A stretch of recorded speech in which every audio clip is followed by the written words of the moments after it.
Saudações a todos, sejam bem-vindos ao Palavra Diária. Vamos conversar hoje sobre a carta de Paulo aos Filipenses. Uma carta muito conhecida pela alegria, né? Sim, Mas o contexto dela é bem surpreendente. Paulo escreve tipo preso em Roma. exatamente.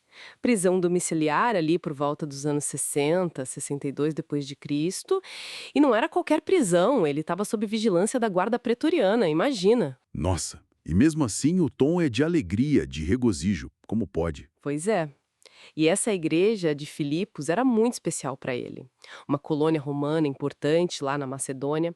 Paulo fundou essa comunidade na segunda viagem missionária dele. Ah, sim. E eles tinham uma relação assim muito próxima, apoiando Paulo financeiramente, o que era raro, sabe? Inclusive enviaram Epafrodito para levar ajuda quando souberam da prisão. Que legal essa parceria. Bom, vamos entrar nela então. Logo no capítulo 1, o que salta aos olhos é a gratidão do Paulo, É né? contagiante, totalmente. Ele não via a prisão como um problema só.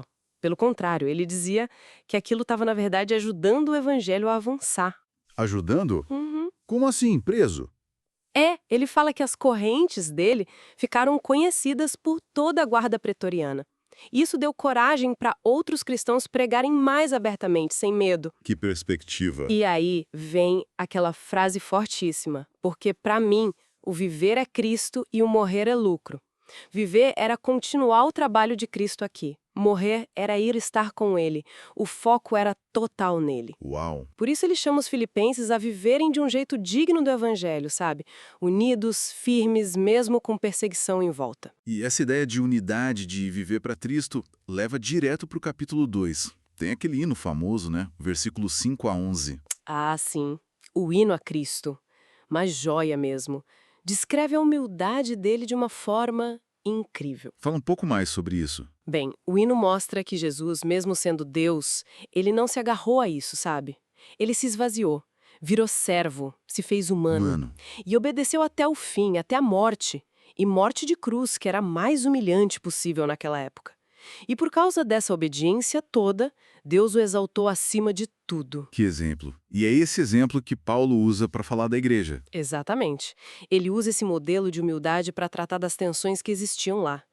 Ele até cita nomes, né? Evódia e Síntica. É verdade. Pede para elas pensarem a mesma coisa, terem o mesmo sentimento. Isso, com humildade, considerando os outros mais importantes. E aí ele dá exemplos vivos disso. Timóteo e especialmente Epafrodito. O Epafrodito que eles enviaram, né? Esse mesmo. Paulo conta que ele arriscou a própria vida, ficou muito doente, quase morreu, para poder servir a Paulo em nome dos filipenses. Um exemplo prático daquela humildade e serviço do hino. Que testemunho forte. Bom, avançando para o capítulo 3, o tom de Paulo parece ficar mais firme, né? Um alerta, talvez. Sim, sim. Ali ele adverte contra os que ele chama de cães, maus obreiros, provavelmente gente que insistia que os cristãos precisavam seguir rituais judaicos, tipo a circuncisão, para serem salvos de verdade. Ah, os judaizantes. Isso.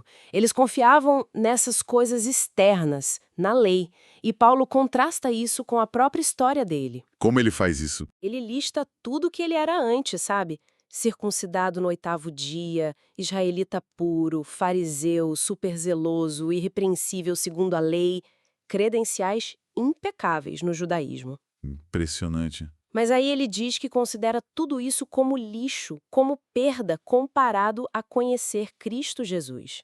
A justiça que importa não vem da lei, mas a fé em Cristo. Uma mudança radical de valores. Total. O foco dele muda completamente. Agora é conhecer Cristo, experimentar a força da ressurreição dele, até participar dos sofrimentos dele, olhando para a ressurreição final. Ele diz que ainda não chegou lá, mas continua correndo para o alvo. Correndo para o alvo. E lembra aos filipenses, olha, a nossa cidadania, o nosso lugar de verdade não é aqui, mesmo Filipos sendo uma colônia romana importante. A nossa pátria está nos céus. É de lá que a gente espera o Salvador. E essa perspectiva celestial muda tudo mesmo. E aí chegamos no capítulo 4, talvez o mais conhecido. Alegrem-se sempre no Senhor. Famosíssimo.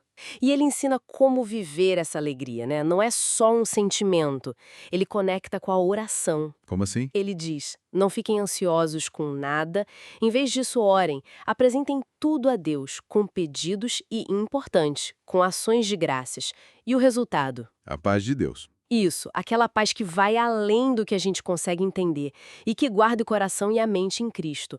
E ele também fala para a gente focar o pensamento no que é bom, no que é verdadeiro, justo, puro, amável. E é aqui que ele conta o segredo dele para viver contente, não é? Sim, ele fala: aprendi o segredo de viver contente em toda e qualquer situação, seja com muito, seja com pouco, na fartura ou passando fome. E qual é o segredo? Tudo posso naquele que me fortalece. Não é uma força que vem dele mesmo, sabe? É a força que vem de Cristo para encarar qualquer coisa.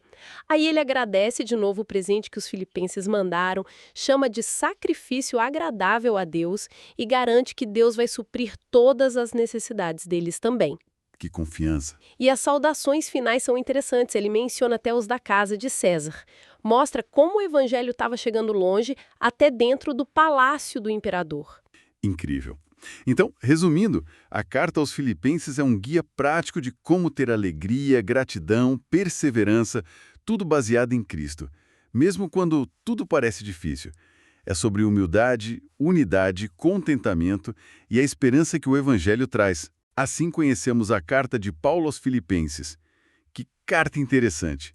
Convidamos, se inscreva no canal, compartilhe essa mensagem e juntos vamos firmes na leitura bíblica. Deus abençoe grandemente a todos.